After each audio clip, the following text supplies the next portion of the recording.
जय हिंद बच्चों, star education point के फिजिक्स ऑनलाइन क्लास में आपका स्वागत है। जैसा कि आपको पता है कि लॉकडाउन लगने से पहले हम लोग प्रकाश का परावर्तन चैप्टर ऑप्टिक्स के अंतर्गत पढ़ रहे थे। आपको मालूम है कि ऑप्टिक्स चैप्टर दो भागों में बटी हुई है। पहला भाग रे ऑप्टिक्स और दूसरा भाग वेव ऑप्टिक्स है। तो रे ऑप्टिक्स के अंतर्गत ही हम लोग पहला चैप्टर पढ़ रहे थे, प्रकाश का परावर्तन तथा प्रकाश का अपवर्तन। ये एक ही चैप्टर के अंदर प्रकाश का परावर्तन तथा अपवर्तन है।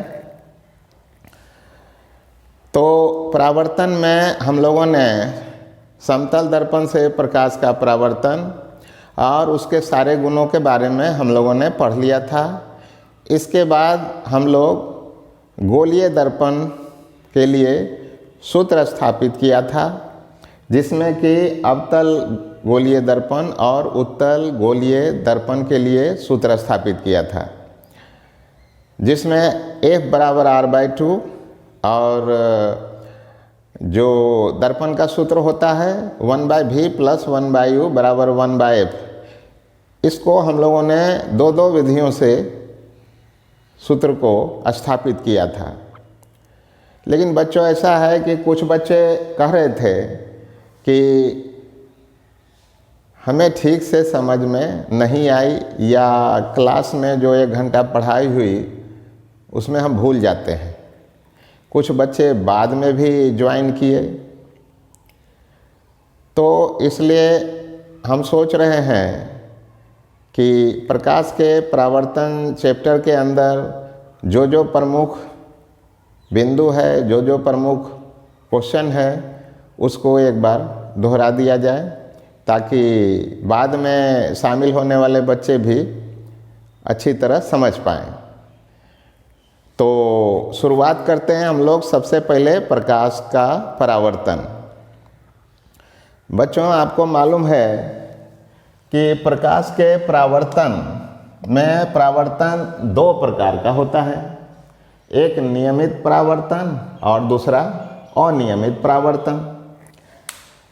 तो बच्चों, अनियमित परावर्तन वो है जिसमें परावर्तन का नियम लागू नहीं होता है। आपको याद होगा ना परावर्तन का नियम, जिसमें हम लोग कहते थे आपतित किरण, परावर्तित किरण और आपतन बिंदु पर डाला गया अभिलंब तीनों एक ही समतल सतह में होते हैं। और दूसरा नियम जो था, प्रकाश किरण के लिए आपतन कोण I और परावर्तन कोण R आपस में बराबर होता है। तो ये नियम केवल और केवल नियमित परावर्तन के लिए ही लागू होता है। अर्थात नियमित सतह से यदि प्रकाश का परावर्तन होता है तभी ये नियम लागू होता है, अन्यथा ये लागू नहीं होता है। तो इसीलिए हमने कहा कि प्रकाश का जो परावर्तन है वो नियमित और अनियमित 2 प्रकार का होता है। लेकिन जो नियमित परावर्तन होगा वो नियमित सतहों से प्रकाश का परावर्तन होगा, और उसमें परावर्तन का नियम जो अभी 2 नियम का बात किया, वो दोनों नियम लागू होगा। तो इसे बताने की शायद ज़रूरत नहीं पड़ेगी। आपतित किरण, परावर्तित किरण, आपतन बिंदु पर डाला गया अभिलंब तीनों एक ही समतल सतह में होते हैं। और दूसरा जो है परावर्तन का नियम I बराबर R होता है, जो इस प्रकार से होता है। मान लिया कि एक परावर्तक सतह है जी। इस परावर्तक सतह पर कोई किरण आपतित हो रही है, तो इसे आपतित किरण कहेंगे, और ये अभिलंब हो गया। और आपतित किरण अभिलंब के साथ जो कोण बनाता है इसे आपतन कोण कहा जाता है, इंसिडेंट एंगल, जिसे I के द्वारा सूचित किया जाता है। अब ये प्रकाश की किरण उसी माध्यम में परावर्तित होकर वापस लौटेगी और दोनों कोण आपस में बराबर हो जाएगा। तो इसीलिए 2 नियम कहा जाता है। उन नियमों को हमने आपको ऑफलाइन क्लास में लिखा दिया था। तो ये बच्चों जो किरण आपतित हो रही है इसको क्या कहेंगे? आपतित किरण।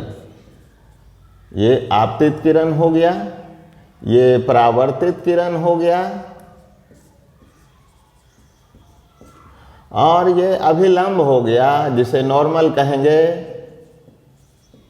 और ये वाला जो है ये आपतन बिंदु हो गया। और ये जो नीचे वाला सतह है इसे ही परावर्तक सतह कहा जाता है बच्चों, ये वाला। तो इस नियम को हम लोगों ने तो पढ़ लिया था। तो दो नियमों को हमने परावर्तन के लिए बताया था। इसमें हम बोल देते हैं केवल आपतित किरण, परावर्तित किरण, आपतन बिंदु पर डाला गया अभिलंब, तीनों एक ही समतल सतह में होते हैं। तथा दूसरा नियम जो था वो आपतन कोणाई और परावर्तन कोणार, ये दोनों आपस में बराबर होता है। तो ऐसा है बच्चों, ये हमने रिपीट किया है, आपको समझ में आ गई होगी। अब इसके बाद जो है हमने आपको बतलाया था कि जो प्रकाश का परावर्तन होता है उसी के कारण हम लोग किसी वस्तु को देख पाते हैं। यदि हम किसी वस्तु को देख पाते हैं तो प्रकाश स्रोत से चलने वाली प्रकाश की किरण वस्तु से परावर्तित होने के बाद वो हमारे नेत्र तक पहुंचती है और इसीलिए हम वस्तु को देख पाते हैं। तो किसी वस्तु को देखने के लिए प्रकाश के परावर्तन का होना आवश्यक है। तो ये तो परावर्तन के कारण जो है हम लोग जो फायदा उठाते हैं उसके बारे में हमने बात किया। इसके बाद बताया गया था आपको, आप अपने कॉपी में देख सकते हैं कि प्रतिबिंब के बारे में। दूसरा टॉपिक था आपका प्रतिबिंब के बारे में। प्रतिबिंब, अंग्रेजी में इसको इमेज कहते हैं। वस्तु को बिंब भी कहा जाता है और अंग्रेजी में ऑब्जेक्ट कहते हैं उसको। तो प्रतिबिंब जो है वो एक छाया होती है वस्तु की, इसलिए उसका परिभाषा इस प्रकार से दिया जाता है। परिभाषा को भी हमने आपको लिखा दिया है। वो इस प्रकार से होती है कि वस्तु से चलने वाले प्रकाश की किरणें किसी दर्पण से परावर्तित होकर या किसी लेंस से अपवर्तित होकर एक दूसरे को काटती है या काटती हुई प्रतीत होती है, तो उस कटान बिंदु पर वस्तु की छाया प्राप्त होती है। इसी छाया को प्रतिबिंब कहा जाता है। प्रतिबिंब बच्चों दो प्रकार का होता है, वास्तविक और काल्पनिक। काल्पनिक प्रतिबिंब को आभासी प्रतिबिंब भी कहा जाता है। तो पहला नंबर हो गया वो वास्तविक प्रतिबिंब,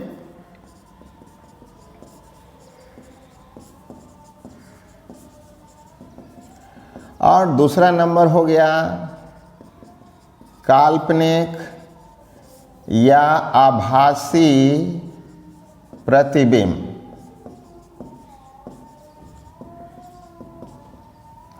तो बच्चों वास्तविक प्रतिबिंब जिसे रियल इमेज कहेंगे और काल्पनिक प्रतिबिंब वर्चुअल इमेज कहेंगे। तो सवाल है कि वास्तविक प्रतिबिंब किसको कहते हैं? तो किसी वस्तु से चलने वाली प्रकाश की किरण किसी दर्पण से परावर्तित होकर या लेंस से अपवर्तित होकर वास्तव में यदि एक दूसरे को काटते हैं तब जो छाया प्राप्त होती है वस्तु की, ऐसे प्रतिबिंब को वास्तविक प्रतिबिंब कहेंगे। बच्चों वास्तविक प्रतिबिंब हमेशा वस्तु के सापेक्ष उल्टा होता है और वास्तविक प्रतिबिंब हमेशा अभिसारी किरणों के द्वारा ही प्राप्त होता है। ये सब बातें आपको लिखाई जा चुकी है। अब काल्पनिक प्रतिबिंब के बारे में इस प्रकार से हम लोग परिभाषा दे सकते हैं कि किसी वस्तु से चलने वाली प्रकाश की किरण दर्पण से परावर्तित होकर या लेंस से अपवर्तित होकर एक दूसरे को आभासी रूप से काटती हुई यदि प्रतीत होती है तो उस आभासी कटान बिंदु पर वस्तु की बनने वाली जो काल्पनिक छाया है उसे ही काल्पनिक या आभासी प्रतिबिंब कहा जाता है। बच्चों, काल्पनिक या आभासी प्रतिबिंब हमेशा वस्तु के सापेक्ष सीधा होता है और आभासी प्रतिबिंब समांतर किरण से या अपसारी किरणों द्वारा प्राप्त होती है। तो बच्चों, जो नए लोग हैं वो समझते हैं कि ऐसे जो किरण एक जगह सिमट रही होती है उसे अभिसारी किरण कहेंगे, इस प्रकार से अभिसारी किरण। और यदि सभी किरणें एक दूसरे के समांतर जा रही है तो इसे समांतर किरण कहेंगे और इस किरणों के समूह को पुंज भी कह सकते हैं। तो ऊपर वाले को अभिसारी किरण पुंज, नीचे वाले को समांतर किरण पुंज कहेंगे। और यदि एक बिंदु से प्रकाश की किरणें बिखर रही हो तो इसे अपसारी किरण पुंज कहते हैं, अपसारी किरण पुंज। तो बच्चों, वास्तविक प्रतिबिंब इससे बनेगा, किससे? अभिसारी किरण पुंज से। लेकिन इन दोनों से काल्पनिक प्रतिबिंब बनेगा। ठीक, तो ये परिभाषा हमने आपको बताया। अब सवाल है कि इन दोनों में अंतर क्या है? वास्तविक प्रतिबिंब और काल्पनिक प्रतिबिंब में क्या अंतर है? तो इस अंतर को भी हम लोग समझ सकते हैं। तो हमने बतलाया कि किसी वस्तु से चलने वाली प्रकाश की किरण दर्पण से परावर्तित होकर या लेंस से अपवर्तित होकर वास्तव में यदि एक दूसरे को काटती है और कटान बिंदु पर जो वास्तविक छाया बनती है उसे वास्तविक प्रतिबिंब कहते हैं। लेकिन अपवर्तन या परावर्तन क्रिया के बाद यदि काल्पनिक रूप से एक दूसरे को काटते हुए प्रतीत होती है तब उस प्रकार के प्रतिबिंब को काल्पनिक प्रतिबिंब कहेंगे। फिर अंतर क्या है? वास्तविक प्रतिबिंब हमेशा क्या होता है? उल्टा होता है और वास्तविक प्रतिबिंब को पर्दे पर उतारा भी जा सकता है। लेकिन काल्पनिक प्रतिबिंब वस्तु के सापेक्ष क्या होता है? सीधा होता है, जिसे पर्दे पर उतारा नहीं जा सकता है। वास्तविक प्रतिबिंब अभिसारी किरण पुंज के द्वारा बनेगी, काल्पनिक प्रतिबिंब समांतर किरण पुंज या अपसारी किरण पुंज के द्वारा बनेगी। तो ये मुख्य चीज़ हमने लिखाया था। इसके बाद हमने और भी अंतर इसमें आपको लिखा दिया है कि जो दर्पण के द्वारा बनने वाला वास्तविक प्रतिबिंब होता है वो गोलीय दर्पण के आगे ही बनती है भाई। तो कौन से दर्पण में वास्तविक प्रतिबिंब बनता है जी? तो केवल अवतल दर्पण में बनेगा और अवतल दर्पण के आगे वस्तु की ओर ही बनेगा वास्तविक प्रतिबिंब। लेकिन जो काल्पनिक प्रतिबिंब है वो दर्पण के सदा पीछे बनती है। समतल दर्पण में भी काल्पनिक प्रतिबिंब बनती है, फिर उत्तल दर्पण में भी काल्पनिक बनती है और अवतल दर्पण में भी एक स्थिति में काल्पनिक प्रतिबिंब बनती है। लेकिन हर एक स्थितियों में दर्पण के पीछे ही बनती है काल्पनिक प्रतिबिंब। तो ये भी अंतर है। लेकिन लेंस में देखा गया है बच्चों कि वास्तविक प्रतिबिंब जो होता है लेंस के दूसरी ओर बनती है, मतलब वस्तु जिस ओर है उसके अपोजिट साइड में बनता है। जैसे उत्तल लेंस हुआ, तो उत्तल लेंस में वस्तु को बाएं रखे हैं तो लेंस के दाईं ओर वास्तविक प्रतिबिंब बनेगा। लेकिन काल्पनिक प्रतिबिंब हमेशा लेंस में वस्तु की ओर ही बनती है। तो ये भी बच्चों अंतर है जो हमने आपको पहले ही लिखा दिया है। तो अब आशा है कि आप समझ पाए होंगे, तो उससे पढ़िएगा, जो लिखा दिए हैं उसको पढ़िएगा और उसको समझने का कोशिश कीजिएगा। तो बच्चों ये तो हुआ कि प्रतिबिंब के बारे में। इसके बाद जो है हम लोग सबसे पहले समतल सतह से प्रकाश का जो है परावर्तन पढ़ा था। अच्छा समतल परावर्तक सतह को समतल दर्पण कहा जाता है। तो समतल दर्पण के कई गुणों के बारे में हम लोगों ने जाना था। तो समतल दर्पण के कई गुण थे, उनको थोड़ा याद कर लेते हैं कि क्या सब गुण थे। तो समतल दर्पण से बनने वाले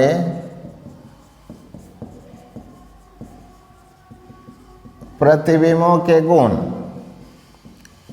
तो इसके बारे में भी बच्चों आपको लिखा दिया गया था, ठीक ना। तो इसके बारे में भी हम लोग थोड़ा सा देख लेते हैं। क्या सब था कि समतल दर्पण से बनने वाला जो प्रतिबिंब होता है वो काल्पनिक होता है। समतल दर्पण से बनने वाला जो प्रतिबिंब है वो वस्तु के आकार के बराबर होता है,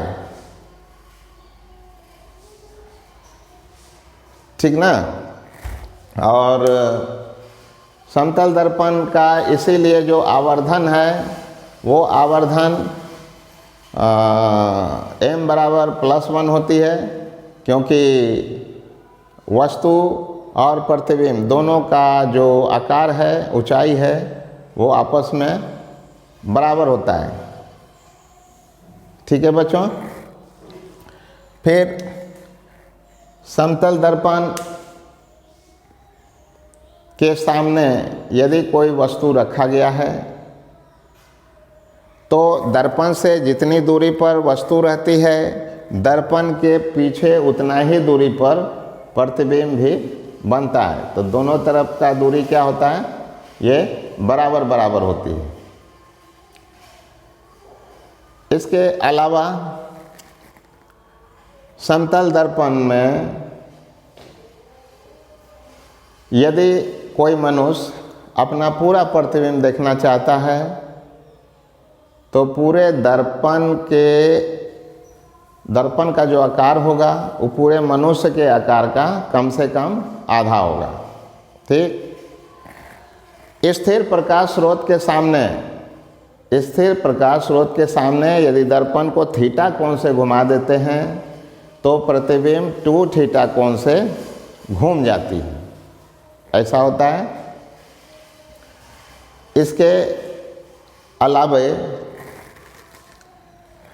और भी सारे गुण हैं, जैसे समतल दर्पण के सामने जो स्थित वस्तु है उस वस्तु को d दूरी से विस्थापित कर दें तो वस्तु के सापेक्ष प्रतिबिंब जो है पीछे की ओर वस्तु के सापेक्ष 2d दूरी से विस्थापित हो जाएगी। इसके अलावा यदि समतल दर्पण इसे मान लें तो समतल दर्पण के सामने यदि हम भी चाल से चलते हैं तो प्रतिबिंब भी वस्तु के साथ साथ भी चाल से चलेगी। लेकिन समतल दर्पण के लंबवत दिशा में यदि हम भी चाल से चलते हैं तो वस्तु के सापेक्ष प्रतिबिंब 2 भी चाल से विपरीत दिशा में चलेगी, ऐसा है बच्चों। कभी कभी पूछता है कि समतल दर्पण की फोकस दूरी कितनी होती है, तो बच्चों समतल दर्पण की फोकस दूरी और समतल दर्पण की वक्रता त्रिज्या दोनों ही अनंत होती है। तो याद रखिएगा, समतल दर्पण की फोकस दूरी और समतल दर्पण की वक्रता त्रिज्या दोनों अनंत मानी जाती है। तो बच्चों इसके अलावा 2 दर्पणों का भी गुण हम लोगों ने देखा था कि यदि 2 दर्पण के बीच में यदि कोई वस्तु रखी गई है और दर्पणों का झुकाव कोण आपस में थीटा है तो उनके बीच प्रतिबिंबों की संख्या कितनी होगी।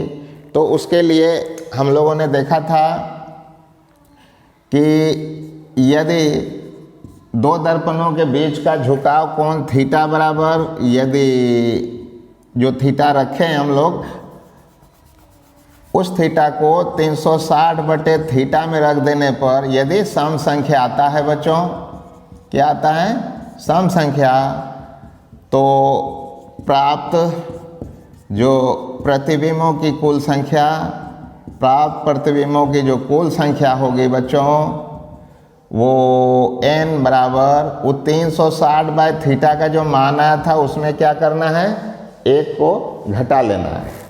उसमें एग्जाम्पल भी आपने देखा था कि यदि थीटा बराबर मान लें कि 60 डिग्री है तो 360 बाय थीटा का मान क्या हो जाएगा, 360 बाय 60, तो 6 36 6 हो गया। तब बच्चों इस सूत्र में जैसे ही आप धरिएगा तो n बराबर क्या हो जाएगा 6, इसका मान 6 आया, -1 5 प्रतिबिंब प्राप्त होगा। तो इस प्रकार से करना है, और भी उदाहरण लेकर आप बनाइएगा। अब है कि यदि 360 बाय थीटा का मान यदि विषम संख्या आता है बच्चों, क्या आता है, विषम संख्या, तो जो प्राप्त प्रतिबिंबों की संख्या होगी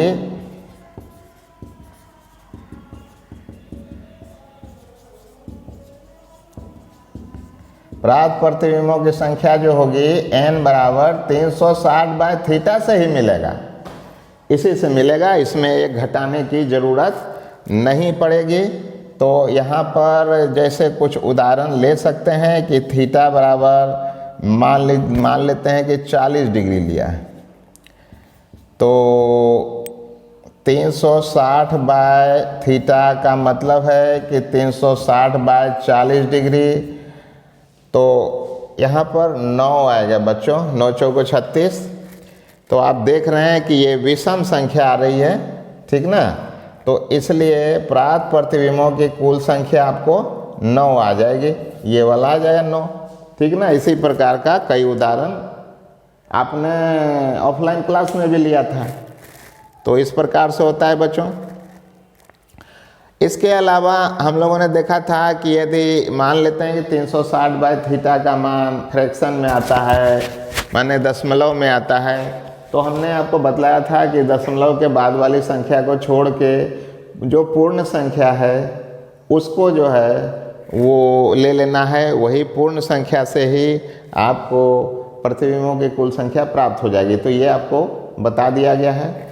एक प्रश्न जो ऑब्जेक्टिव में कभी कभी आता है कि यदि दो समतल दर्पण एक दूसरे के बिल्कुल समांतर हों, तो बच्चों आप जानते हैं कि दो समांतर रेखाओं के बीच का कोण 0 डिग्री होता है बच्चों, नहीं, तो इसमें आप ले सकते हैं कि यदि दो समतल दर्पणों के बीच का कोण थीटा बराबर 0 डिग्री हो, ठीक ना, उनके बीच का कोण 0 डिग्री हो, अर्थात दोनों समतल दर्पण एक दूसरे के समांतर हों, तो इनके बीच